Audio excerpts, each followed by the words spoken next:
Hello and welcome to another video in the 3D printed T-Rex series. Here I'm just applying a grey primer all over the body of the T-Rex, just a light coat, using about 30 pounds pressure on the compressor. Just give it a light tack coat. At the end of the video you'll see a small section regarding the type of primer I used. It's an inexpensive primer available on Amazon.com for about $45 for a gallon, and a gallon's more than enough to do all of this 3 times over.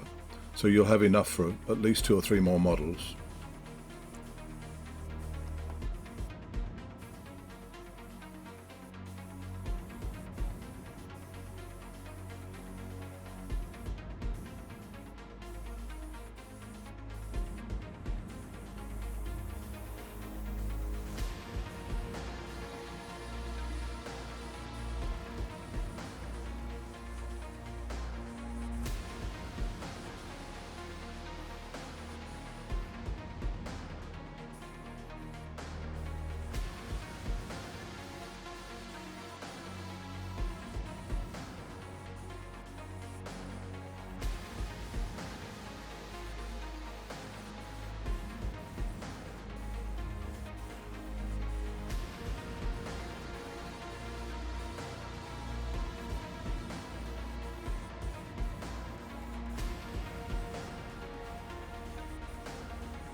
Now I'm giving the T-Rex a second coat.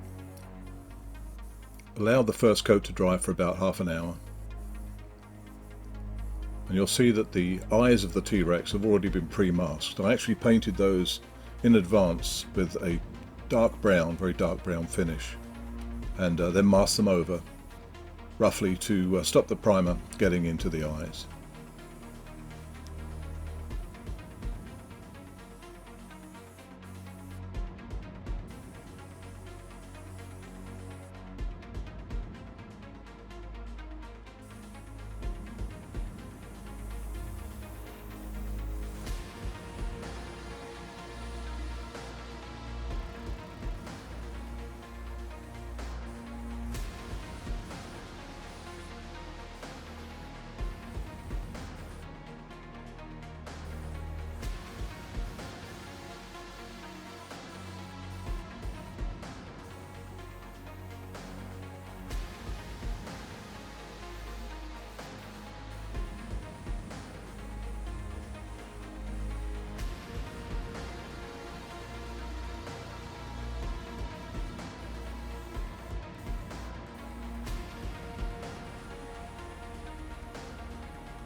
Make sure you give the T-Rex a good even coat all over. It doesn't have to be heavy as long as you cover every area. And always wear a mask with this stuff because it smells terrible, so it can't be good for you.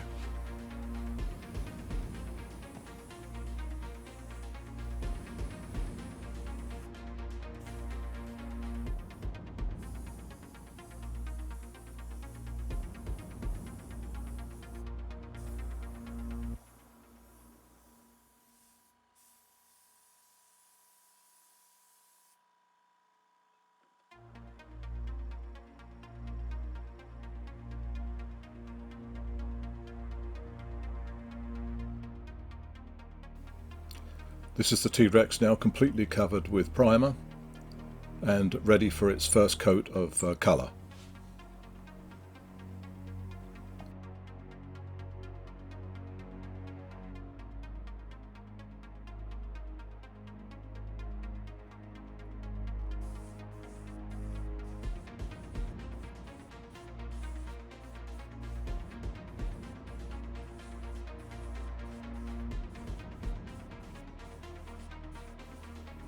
I've already given the underbelly a coat of a light grey acrylic paint, and now I'm going over the top surface with a nutmeg with a little bit of black applied to the nutmeg colour, covering it 2 or 3 times to make sure it's completely covered before I start airbrushing.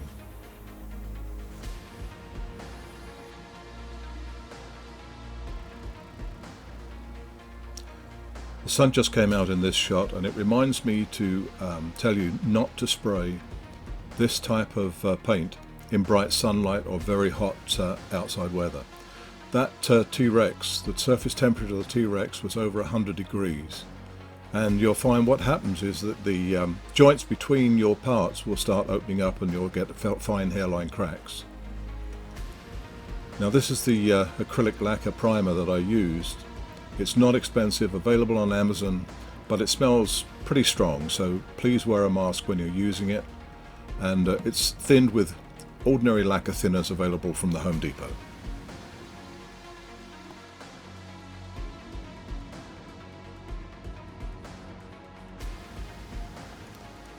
I decided the T-Rex needed its teeth cleaned, so I'm wire brushing them. Actually, what I'm doing is getting ready for the airbrushing.